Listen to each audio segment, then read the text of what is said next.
haddaan la kala roonaan roob ma da'o waxaa halqabsi laga dhigtaa in saacadda ugu mugdiga badan habeenkii uu yahay saacadda ugu dambaysa intuu fajarka dhalan. nasiib darro aadanaha saacaddan mugdiga badan ayay qaataan go'aano aad u khaldan.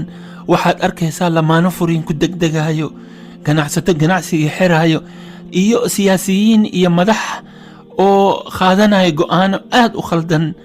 taasna waxay ku soo celinaysaa dadkii go'aanadaas qaatay tii labaad oo mugdiga ah oo aan marnaba laga baxayn.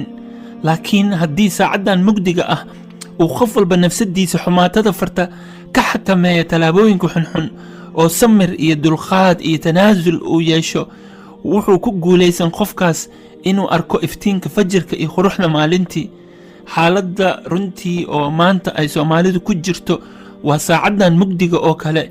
baahi weynna waxaan u qabnaa inaan xakamayno naftayada dhanka xunxun u janjeertay, kana ilaalino inaan qaadano go'aano khaldan oo kharribayo wixii hore u soo qabsoomay. cadowga ugu horeeya waa nafsadeena. taasna waxaa daliil u ah shaydaankii ibliis oo khiyaamada oo nagu oran doono falaa taluumuunii waluumuu anfusakum, ha eedeynina oo nafsadiina eedeeya.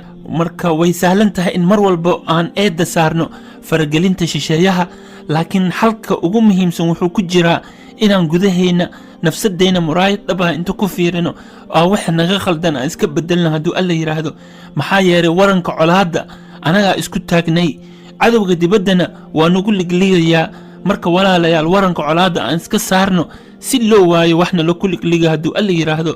waana waxaa nagu filantii awoowayaasha Soomaaliyeed oo ay nagu yiraahdeen rag waday oo waaye waxay walaalo ku dhaamaan. rag waxa walaalo uga weydid waran ugama heshid. rag idaaga kuma daayo aanu isdayna ayuu kugu daayaa.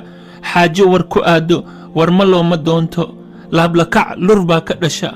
aan u turno hooyooyinka Soomaaliyeed oo ilintooda daadanaysa. walaalayaal waa walaalkiin Baasi Busu.